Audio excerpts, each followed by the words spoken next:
So we'll get it going. Like I said, man, Brand Talk Live. We live, officially live. We live in Kansas Yes, City, Missouri. sir. We live in Arizona. We Sir. live on Facebook. We live. Yeah, man, super excited to Yes, have you sir. on. You know what I'm saying? Stephen Green. Appreciate Before I go through the introduction, I gotta pay the bills. So Brand Talk Live, I got a sponsor, y'all. We be official here. The Taste of Motorsports. It's important when it's August 30th. Everything's locked down. What they have is they have a special okay because it's such a large. It's at the Portland International Raceway. And so, bro, what they do is, have you ever heard of like Concourse or the car show that we have in Cali at like Monterey?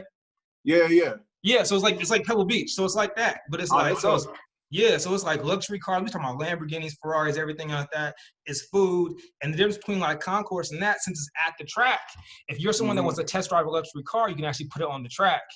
Or if you want to drive your own car, you can get on the track. You know, normally you can't really take them cars out like that. So it's Yeah. a one of a kind opportunity. And it's August 30th. Code Lifestylest 15% off. Now that I got that out the That's way, dope. man, how you That's dope. doing? That's dope. Man, I'm good, man. I can't complain. Blessed always, man. What about you? Man, good. Like I said, I'm excited to have you on because one thing I like about these lives, one thing I like about doing this is, there's always opportunity in the chaos. I say that all the time, right? And Mm-hmm. I was doing this podcast in person. And now, with this being such a natural phenomenon, people Zoom in or Instagram Live, whatever you're doing, like I can reach people in Kansas City. I can reach people I've had, in New York, across the country, really anywhere, and now bring them on and have a conversation. So I'm excited to have you because also, I mean, like I said, I said multi-hyphenate creative because, I mean, you do it all, right? I mean, you do the Man, some everything. photography, the styling, the creative direction, and you the new bra model. What is that? Tell me about that. Man, so that actually came out of the blue, Okay. honestly. It really kind of started like with me just creating content. So I create content just for my Instagram, strictly for like style purposes. You know what I'm Gotcha. saying? So Yeah. that actually turned into something that was, I guess considered modeling in that field. So Yeah. I had a casting agency actually reach out to me for a gig. And Okay. so, they reached out and then, that happened. So they had me on hold for the casting or whatever. And so that fell through, but then they reached out again. And Okay. so I was like, okay, well, I keep getting a lot of inquiries, as of lately. So I might as well just build my book. As a photographer, I pretty much already know like the steps to Exactly. actually, yeah. So I'm like, okay, let me take the digitals, which they needed anyway to submit for their client. And then I had obviously a few photos I was using for my Instagram, just showcasing my style. So I was able to use that, but actually I just used my digitals and I was like, you know what, one day I was like 2:00 in the morning. I was like, I'm gonna just submit them to an agency. We'll see who See bites. what they say. Yeah, and so crazy enough, like maybe a week, 2 weeks later, I got an email and they said, hey, we want to extend the contract out to you. There you And, go. yeah, and Hey it's man, been get up from that there. bag, man. You might, I can take this in so many different ways. I feel like the fact that you're into fashion and you're a photographer, that has the opportunity Mm-hmm. to make you even a better model. Oh, Right? yeah. Because you understand the creative direction, you understand what they're looking for. Like I know, like for me, I'm not a model at all. I've done shoots and stuff, whatever, whatnot. But the thing is, like the opportunity for me to understand styling and creative direct when I Yeah. am on the other side, when I'm the talent, like it allows Mm-hmm. me to adapt and then, I can get my shots out quick so I know exactly what I Yeah. want. The only thing that I miss when I'm shooting, and you could tell me if you feel the same way, I Yeah. need the lifestyles. I need my own stylist for myself because when I'm creative directing, like I can see Facts. like, okay, the pocket square needs to be up, put up a little bit, the the Mm-hmm. the, uh, the sleeve needs to be shown. Do you go through that same process when you're shooting yourself and you're like, damn, I need me for me? Yeah, no, that's facts. That's fact. Yeah, And that's more so, it's like with photography, because like a lot of my shoots lately, I've been shooting myself or my yeah, wife was shooting. And so like I'm really playing like all the roles. So I'm like, okay, yeah, I need another eye in here to like really like exactly. fix me up, Yeah, pull the shirt down a little bit and maybe tuck the pocket in and what I'm saying, yeah. tuck the chain around, fix the lighting. Like I'm kind of looking at everything, playing all, the all roles at one time. facets. Yeah, man, Yeah. and that's so important because I know I've done shoots, bro, where I got through the entire shoot and I looked at the photos and I'm like, man, the pocket square wasn't showing, or man, they didn't tell me that the lapel wasn't laying how it should be Yeah. laying, and now I can't use none of them photos because Yeah. especially coming from a stylish background, like I'm not gonna put that up. Like I Yeah, you can't, like I can't. can't even use You them. So really now I cannot. wasted an entire shoot not because I didn't have me. So Yep. you've been doing it, like say you did it a lot. Did you start doing everything or kind of take me back when you started? How'd you get in? How'd you get your foot in the door? When did you realize it's something you wanted to do? And then did you do everything at once or is it kind of like you kind of progressed since you started? Yeah, so my story, pretty much I progressed. I wanted to be really strategic how I did everything. So my story, my background, I would say majority of my background comes from a photography background. So I started actually in high school. So I was on my yearbook staff, did that, was taking pictures on more like a, just the publication side. So like your standard, like headshot, stuff like that. Gotcha. And then it kind of developed into something more creative. So it really pushed me in that element. And then I actually, started shooting more, and I was like, okay, I can actually do this. And so then, at that point, I was like a junior, senior in high school. And so I was taking a lot of my senior classmates' senior pictures. And so it kind of turned into a business at that point. So I was like, okay, I can actually like do this. Yeah. And so, so it started from there. And ever since then, I've kind of stuck with it. And so photography has been like my main entryway. Gotcha. Excuse me, into a lot of rooms and different opportunities. So that's kind of where I got my start. Mm-hmm. And then I've always had a passion just for fashion anyway. Say that all the time. You're either, I tell people like it's like, style is not, style can be learned, but essentially you're born with it. Like you either have the eye, and I would imagine it's similar for like photography. Like you have the eye for fashion, you have the eye for aesthetics, and then of course you can improve upon that. It can be refined, but you either got it or you don't, and then from there it's like you take it where you want to take it. Yeah, and that's really what happened. Because honestly, like when I got started, I was shooting everything. Like I was shooting weddings, family photos, maternity, and all of that. But I'm like, I had to hone in the more I developed my business. I ended up purchasing my studio in 2016. And that was kind of like that pivotal, that was like that pivotal moment to like create the content that I wanted to create. And that was like that fashion stuff.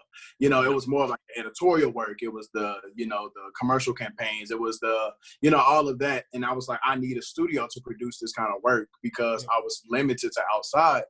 And so that really like was that moment that pushed me into the fashion world. So I'm like, okay, now I'm pulling pieces from, stores. I'm pulling stuff from my own closet, just creating like those looks that I wanted to. And ever since like that moment transitioning, it just kind of built from there. And so after I kind of entered into that space as a photographer, established my name, did, the marketing work and did all the leg work and really kind of got it to where I didn't have to push it as much. Then I entered into styling. I was like, hey, this can be another way to, expand my business. I already do it for a lot of models anyway. You have to. Essentially, as a photographer, you have to be able to style. Or I should say, you should be able to style. Yeah, you should. Honestly, if you're a photographer or you call yourself a fashion photographer and you cannot style your model, then you probably shouldn't be shooting fashion. Exactly.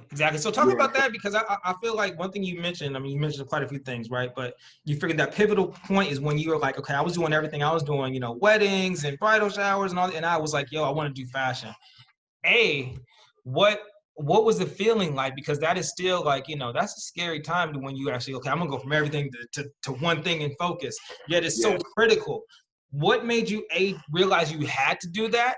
And then what was that feeling? Because I feel like a lot of people in business, not just photography, but in any industry, they want to do everything. And by doing everything, they really don't stand out. They really don't hone in on their craft, excuse me. So what was that like for you? Because I think that's beneficial for a lot of people that's watching. Yeah, no, for sure. So for me, it was really just being exhausted. Like I wasn't fulfilled. I was doing work that I hated. Yeah. It literally got to a point where I literally was just like, I'm pulling weddings off my site and I'm not doing it again. Because on the professional side, it's good income as a business, but it just wasn't fulfilling for me. And I didn't have that creative control. So everything was kind of based upon my clients' needs. And at that point, that's what you're hired to do, which is, meet the needs of the client. But me, more so, I like to create my own vision. I like to, start from scratch with the mood boards and like actually create an entire vibe and an aesthetic. Yeah. And so that's when I was just like, this is just not for me. So let me hone in on my niche, and I'm literally just only push my niche. So I literally strategically like just, reconstructed my Instagram. My page was literally only fashion work. Like I removed any work that was not fashion, and literally like that just started attracting more of the fashion world to me. Yeah. I was getting contacts from models more stylists, hairstylists, and, you know, publications, agencies, you know what I'm saying? Because I literally kind of tailored my work to reflect the type of niche that I wanted to be in, and everything aligned, whether it was my website, my social media. When I come to a shoot, I'm dressed nice. You know, it reflected everything about the brand. It was tied into one. Stay on that for a second. All the touch points you mentioned, right? I tell people everything, like everything counts. Everything matters, right? Whatever your brand is, like whatever it is, good or bad or in between, high fashion, low fashion, streetwear, if we aren't talking about fashion, whatever type of industry you're in, you have to be consistent. Because especially now when people are seeing you, or they're determining your relevancy or your credibility through social media, if they go from a one page to, you know, your website is looking totally different, or if they go from how you show up, you know, because I started as an image consultant, so everything for me started as like, what is the narrative I'm trying to say through fashion, right? Talk about the importance. I know you see that a lot when you working with models, when you working with businesses, how you are convincing them that every touch point matters. Because when I talked about this show, I'm like, look, your digital impression is your first impression, especially now. Pre-COVID, it was a lot of times. Post-COVID or during COVID, it is your first impression. And a lot of times you guys aren't getting a second impression because that digital impression isn't up to par. So how do you have that conversation? I know I have to have it. How do you have that conversation with these businesses, with these brands, with these individuals, of the importance of elevating your digital impression? I mean, honestly, like it's become now the first conversation that I have. Me and my wife were launching our agency. We're creating a marketing agency and launched this year. And so we pretty much tied our worlds in, and that's like the first thing we say, hey, like what is your brand identity? Yeah. You know, really honing in on what that is, so that way you don't get into all the extracurriculars, because everything needs to make sense, and it needs to you need to really tell a story, and it has to make sense, and it has to translate that same way everywhere. So if they pull you up on Twitter, they pull you up on your website, on Facebook, anywhere, they need to know this is what you do, or this is the product that you offer, this is what it is. Because if you're all over the place, you can't really hone in on your audience. Because you don't have a niche. You're kind of just really all over the place. And so having that niche and honing in on that, and just visually being able to tell a story without speaking, goes a long way. Yeah. I mean, that's what I say. Essentially, like I say, you're speaking my language, right? From fashion. I watched movies. A friend of mine was like, yo, watch movies. And through watching the movies, you'll be able to depict the character, the moves that they go through, the ebbs and flows of the storyline, and how the actual fashion, if done correctly, actually impacted the scene. And so for me, it was always storytelling in that perspective. So when I was working with executives and salespeople, I'm like, look, what you're wearing is telling a story before you have the opportunity to have a conversation. And especially if you're someone that goes to events and galas, like your outfit is having way more conversation than you're having verbally. So if that outfit's not on point, a lot of people are dismissing you, and you aren't getting that second and third opportunity. And so when I made the transition to do like branding, I'm like, look, I've already been storytelling my entire life. It's been through fashion. We talked about it before. You're in Kansas City, Missouri, not Kansas City, Kansas. You gave me the difference is. You say it with passion. You're more metropolitan. Still, when I think of fashion, I don't think of Kansas City, Missouri, or Kansas, right? Same thing with me. When they thought of fashion, they don't think of Portland, Oregon. What is the fashion climate like back there, and what was it like breaking into a city that might not be as well known for fashion? Oh man, that's loaded. I would say the fashion here is really, I mean, it's not really a fashion city, but there are a lot of like really heavy hitters that understand fashion here, but it's not a broad market for that, for sure. I would say that. So I would say the style here, as a majority, is very prairie. It's very lifestyle, kind of like just very Midwest, Midwest. So, you know, you have your few, and you have your crowds of that understand designer, that understands, you know, aesthetic and streetwear, all of those things. But it's, as a majority, as a city, it doesn't speak to that level. So I would say for me, honestly, being able to tap into other things, like I travel. And I travel a lot. Like that gives me the opportunity to really like tap in and engulf myself into the culture, but also be able to have that access here. Like we have maybe one store that sells like designer fashion, and that's literally just the one store. Yeah. You know, when you in LA, you literally have blocks and blocks of just designers to, you know, choose from. But you don't have that variety here, and so it does make it harder just to really create a lot of the content that you want to create, because you don't have the access. But traveling and you know, networking and all of that contributed to being able to still create and build something from nothing virtually. Yeah, man. I mean, like I said, I feel like the same way. For me, like I always, like, there was a funny story in high school. I live in Portland, so the next closest city, like city is Seattle, right? So I used to have my parents take me to Seattle to go school coat shopping, right? I'm like, yo, I don't want to look like nobody else. That impacted me, and I was affected by my environment. What happened was, as I got grown, I mean, thanks to, you know, online, I can shop, right? And I don't buy nothing locally because no really store in Portland had what I liked. At the same time, as you mentioned, it reads differently in the store. You know what I mean? Like when you're in LA and you're immersed amongst fashion, everything they have online isn't the same as they have per location, depending on what that environment is. Exactly. But when you go in the store, when you can touch and feel it, whatever, like it's way different. What are some of the cities and some of the shoots that you do? I know you've done like Cali and other places. Talk about that. Some of the places you ventured out to, because you talked about networking. And I feel like it's so important to put yourself in a position for success. And it seems like that's what you've done. Oh yeah. And networking was key, honestly. Like, I feel like a lot of people now, they want to like really overlook that idea of that portion of hard work. Like, nah, you got to really grind that portion to really push it. Relationships open doors. Period. Yeah, for sure. People like, don't you got to realize, create. like, your resume can look a certain way. A relationship can leapfrog you 2 or 3 steps or 2 or 3 positions or 2 or 3 times faster by knowing the right person in the right position that can help you or push you through that door. Absolutely. And so I'm from Kansas City, you know what I'm saying? So I know I don't have the resources here to go where I want to go. You know, if I, you know, aspire for the Vogues and the Harper's Bazaar and those publications to be in that network, to be in, you know, in those publications, it's not just going to happen here. So I had to go to LA, I had to go to New York, I had to go to, you know, those places to network. And so really, like, even just for example, like LA, I really pushed LA, and I was like, okay, I gotta build my market there. So literally reaching out to creatives I knew out there, and then meeting new creatives out there, and then actually setting up my own productions, putting shoots together, and creating, you know, an entire network of my own.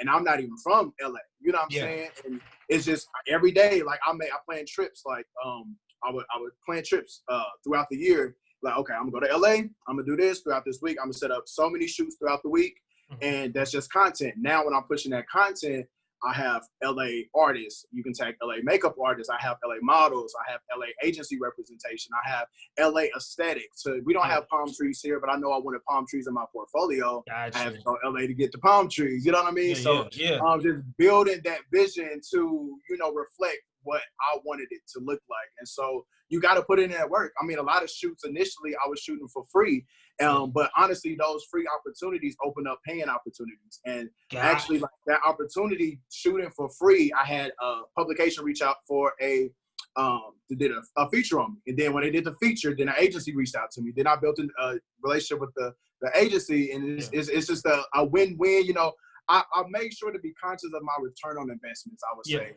when it came to networking and building my network. So, well, what you hit on is what I'm always thinking about. Like for me, you're always getting something out of it, right? Like a lot of times when you're doing something, it's almost like what they refer to as the hockey assist, right? It's like you aren't the person that's actually making the assist, but you're doing something that's impacting the next person to actually make the result, right? So that's life.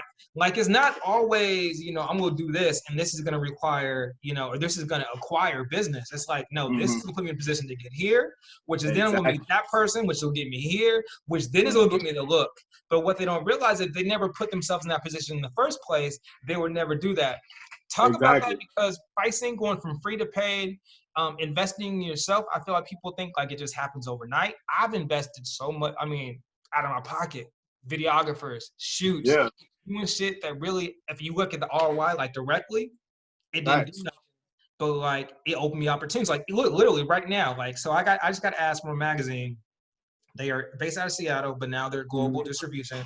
And they're like, yo, we're going to do this event via Zoom now. We don't have this awards party. We want someone to host because it's conversing business and lifestyle. And like, in the meeting, you were brought up. I've been doing these now for the last few months. Now, I can't tell you that this will give me that opportunity, but this helped me get that opportunity. So talk about that time investment of investing in yourself, what it's really like, how long you're doing it for, and just the cost and the time you put into your craft. Sure. A lot. It's a lot of time. I mean, I'm still investing. Exactly. Still investing a lot of money, still investing a lot of time. But initially, if I would suggest to any upcoming entrepreneur, like, you're going to invest more time and money than you ever have, but it's going to essentially set you up for the best position you can be in. Just because you get the product that you're looking for to get you that desired result. So for me, like when I went to LA, like that whole production, like I knew what I wanted and what I needed, and hey, I had to pay for it. I was able to, negotiate some things that maybe was like under market rate, or, kind of, bartered whatever it was, but most of the production was paid for, strictly out of pocket or just directly from the business. So it was something that, you have to invest in, but I got exactly what I was looking for. I got the professional MUA. I got the actual videographers that created the entire story for me, and, was able to set up, and I didn't have to worry about, am I going to get this product looking how I want it to look? Because when you don't pay nothing, when you do free, people give you free. And so say that one more time, because everybody need to hear that, because they think they're getting off cheap, and they don't realize that the work they're getting is equivalent to what they're paying usually. Exactly, for sure. Look, when you ask for free, you get free work, and that's exactly what it's going to result in. And I've experienced that firsthand, and so I was just like, it's worth it. I don't want to even deal with the hassle of trying to track somebody down. Because, when you don't pay people act like, you are the last priority. So well, you are. Yeah, and you are. And I mean, I get it too. Because if you're not paying me, you are definitely last on my priority. So I get it. And that's why I was just like, nah, I have to invest in this. Like, this is mandatory. This is what I want. This is what I need.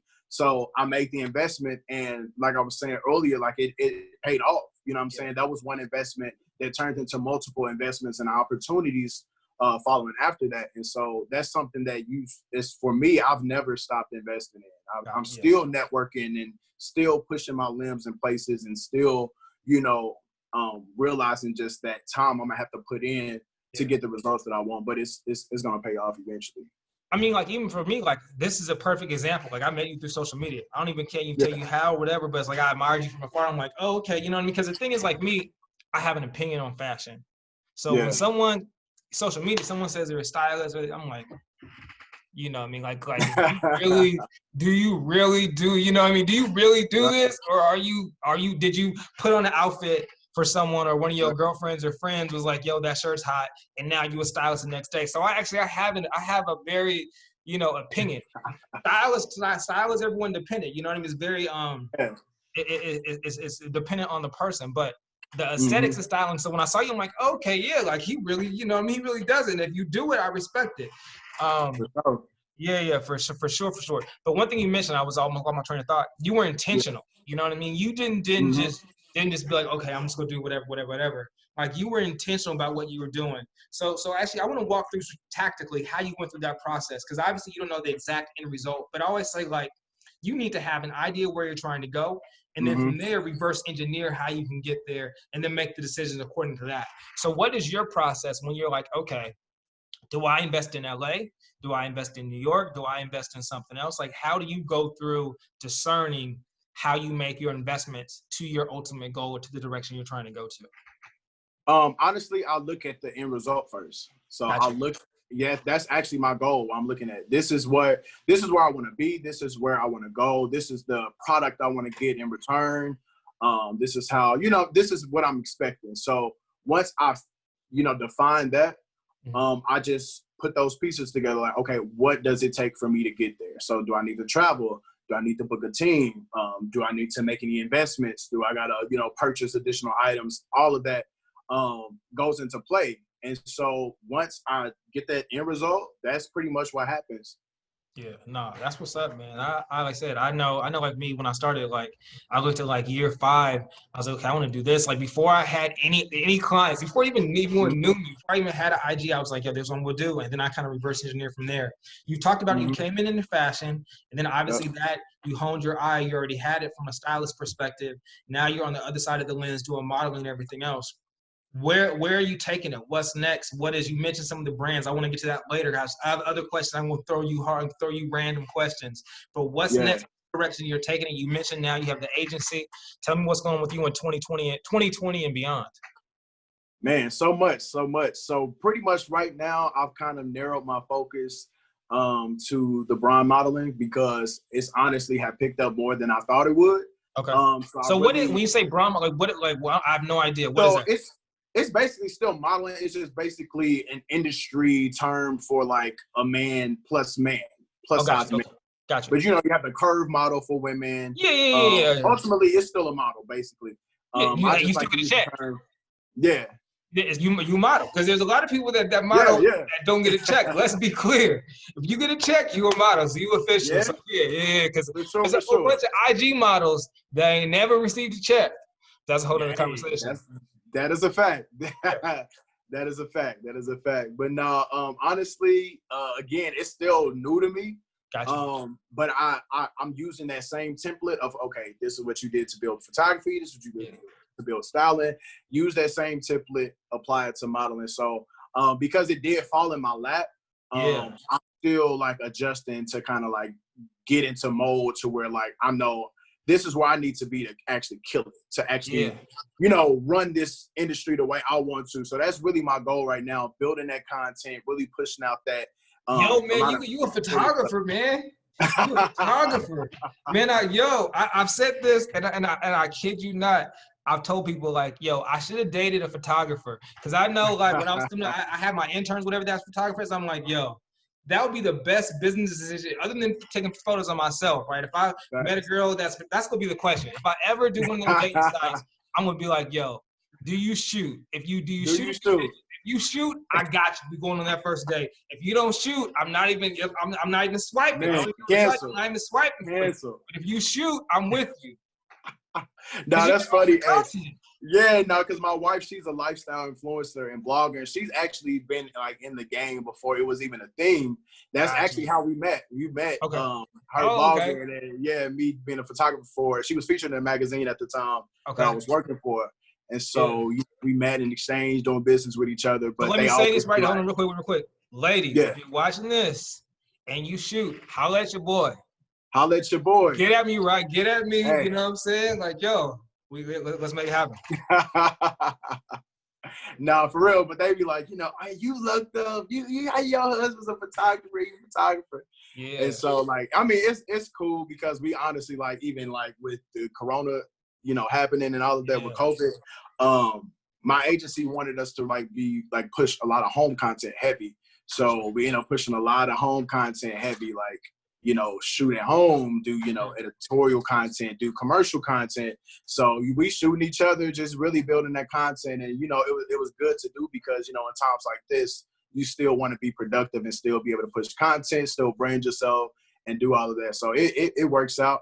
Yeah. But as far as next for me, outside of that, we're building an agency. So it'll be a full-service agency for creative entrepreneurs and small businesses, pretty much being that one-stop shop for all of your needs, whether it's digital marketing strategy, e-commerce, photography, lifestyle campaigns, editorial campaigns, and overall social media management, brand development, all of that in one. So pretty much that's y'all doing it all. Man, yeah. We're not doing it all. But the company will be doing it. But the company will be doing it all. Y'all, I should say you're offering it all. Yes, actually, pretty much everything that you can think of to be able to really push brands. But I feel like, again, as a photographer, I meet my clients and they're like, okay, well, I want to shoot this. And, we have these conversations. It's like, okay, well, what are you going to do with this now that you have this? They have no plan in place for social media. They have, no aesthetic for the website. And I'm just like, look, I can really help you get you where you need to be. And so honestly, like years of that just really developed that idea more to be like, okay, I see a need within the industry because I do work with a lot of business entrepreneurs and creative entrepreneurs all the time. So it was just like, this is actually, something that is a need. I see that they need these things. And so that's where a lot of that came from, just noticing that need, being able to hit those pinpoints and those pain points and cater to that. So now you can, get everything you need in one place. Got you. Yeah, no, man. They need to talk about that. Let's give this some tips. You know what I mean? You doing this, you know what I mean? I have you on. I can't not ask you. So for a business, small business, right? For sure. Let's not consider COVID right now because it's a little bit different. I'll get to COVID after this. What should they be doing as far as just cadence wise? How often should they be refreshing their digitals? How often do they need to look at photos, update their website, whatever, their different touch points? Like if you were to be like, I mean, obviously budget is an issue, but if you just want to get started, where should they be doing, and how often should they be getting new photos and upgrading their digitals? I would say, honestly, in today's time, you should at least be shooting at least a month's worth of content a month in advance. Gotcha. So I would say engaging at least 3 to 4 times a week at minimum. Mm-hmm. So to get that content, you'll probably have to shoot, on a monthly basis, I would say, or at least get fresh digitals if it's not of yourself, if you're going to be engaged, if you're that type of business, creative entrepreneur that you'll be posting content like that, I would say that for that. But if you're more like a product-based business, then I would still say, every 1 to 3 months you're shooting new visuals, because we do live in a fast society with, Facebook, Instagram. You got to keep our attention. You got to keep us engaged. You got to have that fresh content, because over time, you're posting the same pictures that you took, 3 years ago, and you keep recycling those images, you're going to lose your audience. And so that's like super, super key and super important. Got you. Yeah, no. So what can they be doing? What should they be doing right now? We're in there at the house. Maybe they aren't creative. Maybe they don't have the ability to get one, or because of what's going on, they don't feel comfortable having one. What are some things people could be doing right now? Because essentially, if you have an iPhone, you can at least do something, right? So what is some simple tips they can actually apply? Be like, okay, I run such and such business. I know I need to post fresh content 3-4 times a week. I mean, to be like, I'm doing this because of content. Like, this gives me so much free I'm doing 3 interviews a week. Like, I'm straight. I don't need to shoot ever again. But for people that don't want to do live videos, what could they be doing, or what should they be doing at home with their phone to just stay fresh and stay top of mind?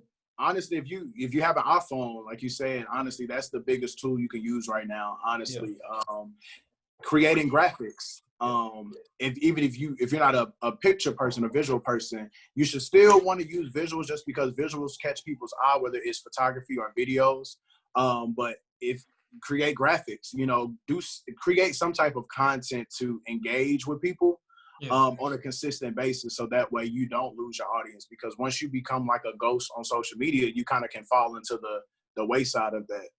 Yeah, man, it's so, I mean, right now quantity is so key, right? And the thing is, like, it's 2 things: the speed and rate in which we consume content. Now that we're consuming even more, it's even less likely for you to be seen. If that makes sense for people. Like, you got to think about it. Like, if you think like Twitter, the more times we're posting and the more times we're consuming, you know what I mean? Now it's even harder for you to show up. And so it's like, if you are consuming an enormous amount of content, people are going to forget about you. You know what I mean? There's too many distractions. It's too easy. Man, so I went through all the business stuff. I got to talk about the fashion too. We got to talk about the I can't have a fashion person on not talking about the fashion. So I created this little aspect where it's called branded behavior, right? So it's me asking you questions, and you will give me your answer. Some is either or, some is whatever. Of course, a little, leak fashion into it, but you just gotta give me your top of mind. What's your answer? All right? Yep. Okay. First, Yeezys or Jordans? I would say Jordans. Okay. What's your favorite one ever? Ones. Got you. I don't have any ones. Ooh, what? You gotta add them right now. You know what I mean? Like, it's such a classic silhouette. It's so classic. And that's so classic. It goes with everything. Clean. And it's thin enough where you can actually, it looks good. And I'm all about silhouette. But my patents are still my favorite ever. But I haven't got J's in a minute. But I feel you. So now that you do both, model or photography? Ooh, I would say photography for sure. I do like modeling now because I'm starting to get more comfortable, and I realize like it is hard work, but at the same time, it's like it's very like free flowing because you really kind of just get to act in a way. Yeah. Yeah, you can become anyone you want to be. Like Exactly. once you get comfortable, like you can, and things. One thing I noticed, like once I got comfortable in front of the camera, from a business like competitive nature, like people that aren't comfortable, like I'm gonna lean into that more because again, the more content I can produce and the more that I can be in their face doing something that they are comfortable doing, like that kind of differentiates myself and then making like, damn, I can't catch up with Brandon because I hate the video and he on video 5 times a week. Like what am I gonna do? You know what I mean? So I'm actually, like, just to backtrack, that's another tip. Honestly, people love engaging with people. So if you go live, like that's something you don't have to create content for it. Just go live or just post on your Instagram story, something where people can just actually relate. Because I feel like that's where the consumer is going more to the brands that they feel they can actually relate to. Well, it's authentic. Yeah, for sure. You know what I mean? Like it's authentic, it's natural, it's, you know what I mean? It's like, and now I feel like one advantage people have that aren't like professionals, right? Where they don't have the aesthetics, they don't have the lighting, everything else. Is like with COVID, everyone's now becoming so forgiving. Yeah. You know what I mean? Like I've seen major brands, $1 million, $1 billion brands that have lives where it's real, where that person went static, you know, for a few minutes. And this is a major brand. And so take that to the average small business. Like, yo, if a major brand can have a poor signal, you're good. Like just get on the camera until you get comfortable and then do it and work that muscle. For you, city to shoot. If you could shoot anywhere, any city, where would it be? If it was US, I would say New York. Gotcha. If it was abroad, I would say Dubai. Oh, okay. Tons of vignettes for there. Is there a model, male or female, anything in between that you want to shoot that you're like, okay, they're on the vision board. I want to shoot them one day. Oh, Naomi Campbell off tops. Okay. Yeah. Icon.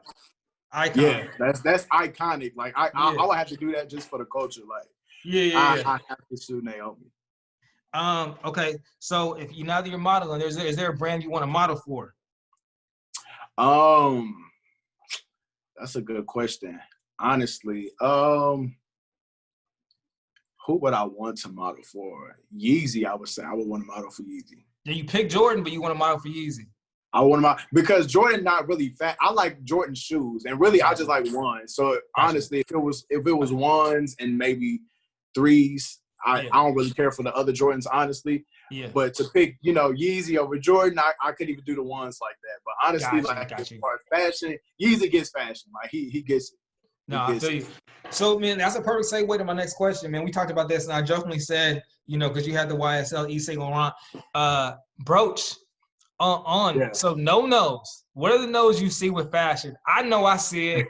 I hate it. I'm sure they come to you because this is the worst thing, right? This is the worst. People in the town that know I do fashion, right? Yeah. So when they are at their best, when they feel like they killing shit, right? We had an event, whatever, they put on a suit for the first time, and then they know what I do, and so then they come to me to give them that stamp, and I'll be like, man. And then I know, like, I can't say, like, bro, right? Like you actually have both buttons on your jacket, you know what I mean, or whatever, like, or you button all the way down, or you didn't take the tag off. So talk about that. What are some no-nos with fashion? Ah, man, shoot. For starters, the no-nos is do not wear a suit if you did not get it tailored. Say that. You can maybe get away with a few chinos, a few, slack pants without tailoring, but that's very slim. But don't you dare put on a suit and you do not have it tailored. That's my biggest pet peeve because you see every increment of the suit where it could be, potentially a nice suit, but it's just like, man, the tailoring itself just killed it. I would say the chunky felines have to go. I'm ready for those to go. Yo, I seen that, man. I be DMing people, and I be like, yo, like really? Yeah. And I'm gonna keep it 100. I never liked the chunky Balenciagas. Like I never did it, honestly, either. Like I like the runners, but I did not like the chunky joints. The runners is cool. The runners I can get. The runner I can get with. Yeah. But this is the thing. Like for me, I'm style over fashion. Period, point blank, end discussion. I'm not gonna do actually if something's a trend, I'm less likely to want to hop on because like I don't want to look like everyone else anyway. And so it Yeah. really gotta be Yeah. something I really actually like. I feel like with trends, I'm almost like a late adopter because I want to wait till it stops Yeah. before I adopt it. But for the most part, I'm trying to go with everyone going right, I'm going left. But those were trash.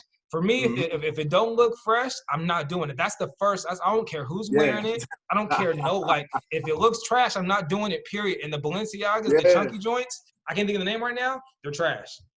Trash. They trash. And I'm more being a bigger guy. I'm always about fit. Like the way your clothes should fit. Like that's so key to me because it's just like the Balenciagas. If you are a super super small person, you got on skinny jeans, they gonna look like moon boots on you. The silhouette. So, yeah, the silhouette is everything. The silhouette is everything. That kills me. That kills me. And another thing I would say is dress shirts that aren't like properly adjusted. Got you. Like I hate when I see like a flat collar. Guy. Like okay. Yeah, like if they do a no tie, I hate to see a flat collar just flat across the suit. Yeah, yeah. You know, instead of having it more adjusted or more firm. Yeah. To be able to accentuate the silhouette of the suit to where it falls. Or when the neck is too big. Yeah, and the neck is too big. The neck is too big. Like they got their shirt is buttoned up and they can put their whole fist between their neck and their shirt. Two necks in this collar. Yeah. Nah, that's for real, man. Yo, I can talk fashion with you all day. Before I have you plug everything, tell me what you're feeling in fashion, what you think is next, what should we be seeing? What's the trend? I say don't talk about trends, but what do you see coming in like 2021? Because let's say fashion right now is for the year is dope. I mean, like we might get some for fall essentially, but do you think some of the trends that they were going to adopt are going to stay because they kind of lost a year? Or do you feel like we're going to continue to move forward? Or what do you see in the coming next year? Honestly, I think what happened, and I think is actually a good thing with COVID, a lot of like independent designers have been able to like rise. And so I think with a lot of like, I think more independent designers are going to like surface up and people are going to start shopping with more independent designers versus more like your larger fashion houses like the Fendi, Gucci, and Givenchy and all of those. I think people are going to still buy those, of course, but I think just with trends, it's going to be more, people are going to look for more of those statement pieces, things that are more, that tell like that story of kind of similar to like Pure Moss or what, you know, Virgil had potential to do, but he kind of has lost his way. But, you know, just having those statement Well, that's a pieces, machine though. That's a business. Yeah, you know what I mean? Sure. And I would say that's a part of, you know, when you're working with a house the size of Louis Vuitton, right, or whatever, it's like they have to stay up. They need to make money. You know what I mean? Like the bottom line, that's a fashion business. That is not whatever. And so I'm not saying that other brands don't have the ability, but I'm saying even like you consider like Off-White, like you have more liberty in those brands than you do in like a fashion house. Because when you're with a fashion house, like they have their own, you know, they have their history. So a lot of times they have their own aesthetic anyway. You have to that you're in that within that framework of what they will allow you to do. But at the end of the day, you got to sell. Like their pieces ain't just on the runway. Like you need to buy it. And if you don't buy it, you ain't gonna get that contract. So I mean, it definitely limits your ability to be creative. And you see that with a lot of the designers or whatever. Like that's why they leave so much. It's because they really can't get their vision out with the particular brand, because the brand has such a history and a direction that you have to fall into. That's like, oh, well, you know, I can't really get my ideas out because you forcing me to be a certain way. Yeah, nah, facts. That's why I really think the independent designers are going to like be able to showcase themselves more, because I feel like it was a moment to where you only saw like those major brands, and that's where everybody kind of trend hop to, because you have, you know, the major influencers and celebrity influencers really hop on their collections. They can really, you know, put them in their stuff for fashion weeks, for award shows, and really like get them going. But now, you know, everybody is kind of standstill and everybody is kind of like pushing more movements and different things like that. They're trying to find support in like the underdogs. And so I think like that underdog story is kind of like rise more in the future. Well, and actually, now that you say that, what I think about too, to add on to your point, is like now nothing's going on, right? And a Yeah. lot of times, what you'll see without these big brands is they take the ideas from these smaller brands and they Facts. mass produce them and they put Yep. editorials behind them and they invest all this money in ads. And so to make people think from the general population that aren't in fashion that they're actually Mm-hmm. the ones creating the style and the aesthetic, when really they're just Oh, appropriating other brands. You know what I mean? And exactly. now that nobody's doing shit, they ain't got nobody to steal from. Yeah. So it's like now That's they're gonna be real. like, okay, well, I gotta wait another year before I can actually jack so and so's, aesthetic because he ain't Yep. doing no fashion show, or you know what I mean, or Exactly. things that, or people's not out, whatever. So it's Mm-hmm. definitely gonna make an impact, I think, for sure. Oh yeah, especially with Black Lives Matter really like being a spotlight right now, and Yeah, that whole movement of just like people are actually seeing Black people in their elements and not being just being. yeah, I think that's going to also be a good thing because again, like you said, they've been stealing from a lot of Black designers or Black just creatives in yeah, general for yeah, years and using their content. Even with photography, a lot of people don't know that a lot of creative direction is stolen from publications and set out. They're like, hey, we would love for you to contribute and do things like that, but then don't use the mood board or the editorial, but then you see it 3 months later in yeah, an editorial, for a shoot. And so like it's been happening, but I love that the covers is coming off yeah. and more people have been exposed, and it's giving people to really actually push their work Yeah. in the right light. You know what I mean? Nah, nah, for sure, for sure. Yeah, I Yeah. mean, it's definitely pulled the cape off and exposed a lot of things. Even from people, from companies, from corporate companies, from ourselves. I was talking to someone Yep. last night. We talked about like it's exposing people to themselves. That they're utilizing this time to self-reflect and be like, okay, what am I doing? What am I not doing? What direction I'm going Mm-hmm. on? So I think there Yeah. are going to be inherent benefits. And I keep going, like I said, talk about it all day, but I will let you go. I know it's getting late out there, so let people know where they can find you and what's next, and all the other things. Just plug away, essentially. Yeah. So you can follow me at the official Stephen G. That's at the official Stephen G on Instagram. My website is Stephen G Photos. You can find my photography and styling services there. Official Stephen G. That's where you'll find a lot of my modeling style content as well. What's next for me? Look out for more content. Look out for me working with some major brands coming up. Look out for the marketing agency. So if you're an entrepreneur, if you are a small businesses, feel free to reach out, ask me any questions that you may need to enhance your business, just to have a consultation about what you should do for digital strategy, anything like that, let me know. You can reach me at info@stephengphotos.com or just head to the website or Instagram and just shoot me a Man, I love when people is prepped to plug themselves. You had it all succinct. You was like, yo, here. Yo, man, I DM. I appreciate that. I appreciate you. I appreciate your Yes, sir. opinion. Thank you for coming on, man. And Thank you for having yeah, me, man. man. Now when we get right, I'm in AZ, so it's close. So we're gonna have to figure out like an LA connection. I'll have to get Oh, some yeah. photos. Yeah. That might happen sooner than later. Yeah. I gotta get. Now I know I need to get them once a month. Even though I got all this content, but when we get right, I'm gonna get photos. You know what I'm saying?